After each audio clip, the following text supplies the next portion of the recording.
Hi, today we're going to talk about how to prove lines are parallel. We've talked about what we do if the lines we are given are parallel, what those special angle relationships are existing as.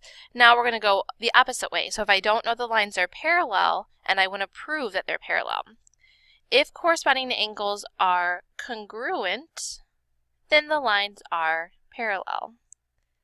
So again, what we've talked about in the past is I tell you that the lines are first parallel, and if they're parallel, then you can tell me the corresponding angles are congruent. We're just going to do the opposite of that. So we're going to start with the corresponding angles are congruent. If that's true, then my lines are going to be parallel. If alternate interior angles are going to be congruent, then the lines are parallel. Look at all those relationships. If same side interior angles, so we are looking for a supplementary relationship there. If the angles are supplementary, then the lines are going to be parallel to each other. If alternate exterior angles are congruent, then the lines are parallel.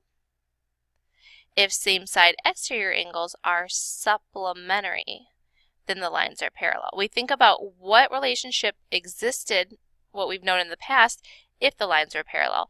If the lines are parallel, these are the relationships I'm expecting to find. So if I find those relationships, then I can conclude that the lines are parallel. If two lines are perpendicular to the same line, then those two lines have to be parallel. So we are doing the converse of everything that we talked about prior. We're just switching the hypothesis and the conclusion. So given the diagram, write all possible congruency statements. Congruency. Remember, congruency means two things are congruent, so we're not including those supplementary relationships. Same side interior, same side exterior are supplementary, so that's not what we're talking about here. Write all possible congruency statements that, if true, would prove line R parallel to line S. So we're looking to see if lines R and S are parallel. If lines are parallel,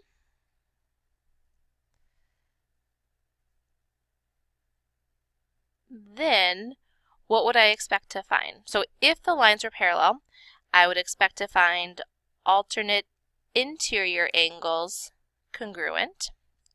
I would expect to find alternate exterior angles congruent, and I would expect to find all corresponding angles to be congruent. So I'm going to write those relationships down. Let's go ahead and start with the alternate interior.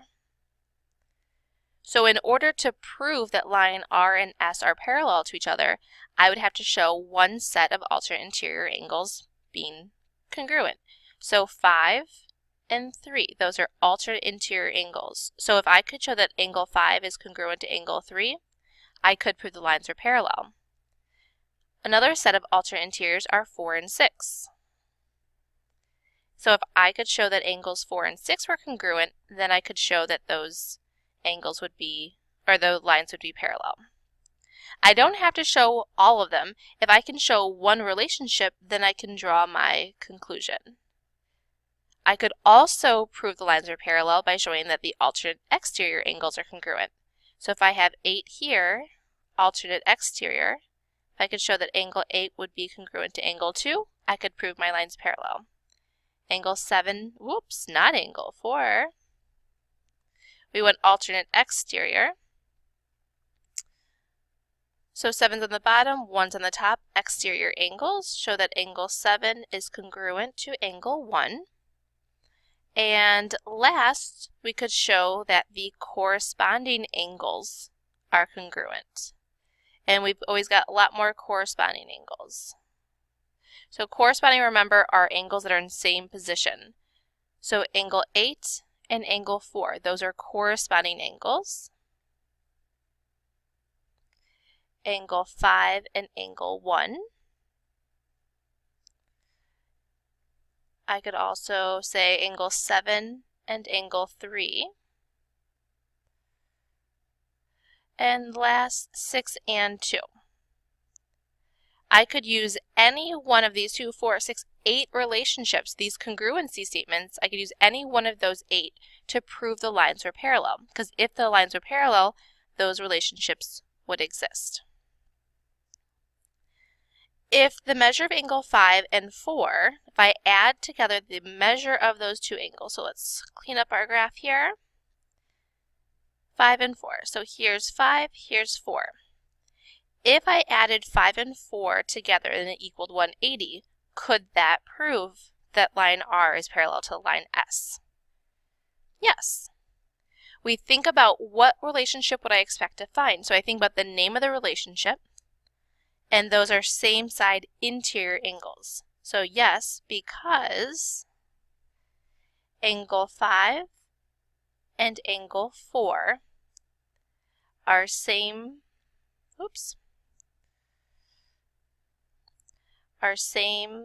side interior angles.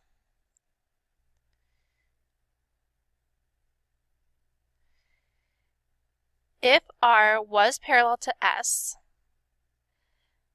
then same side interior angles would be supplementary. And we know that supplementary means they add to 180.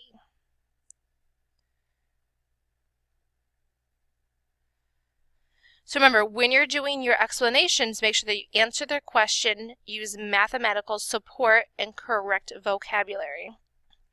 So if they're supplementary, which means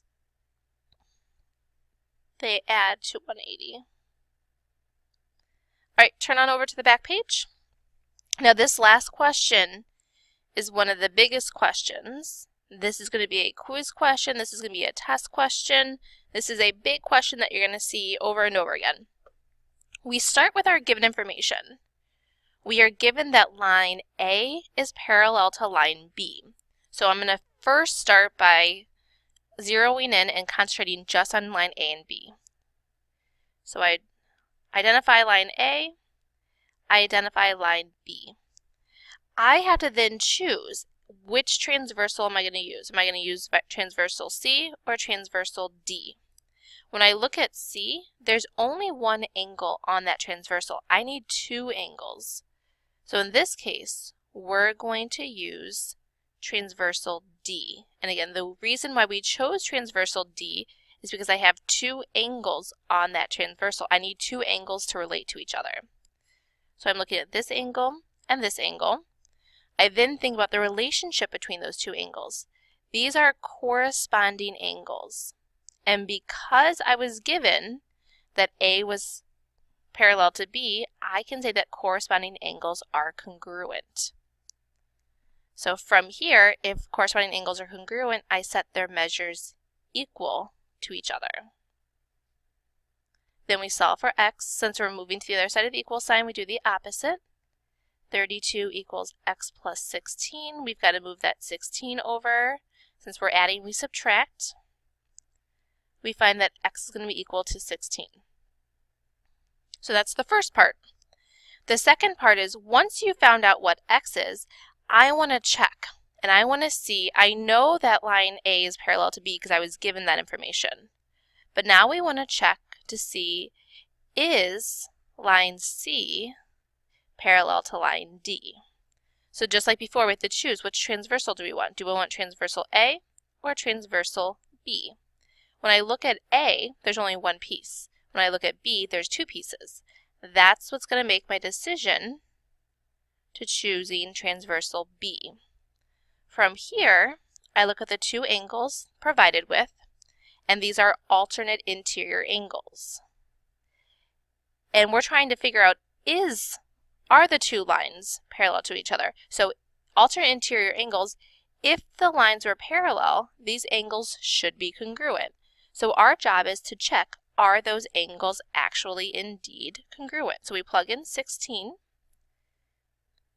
Again, we plug in 16x squared minus 3x.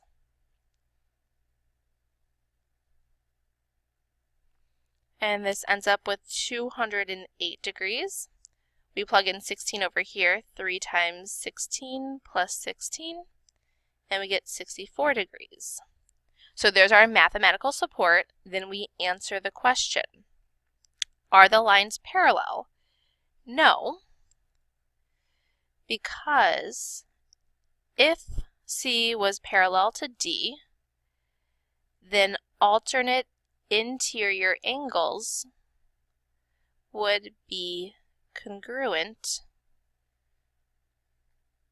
and they are not.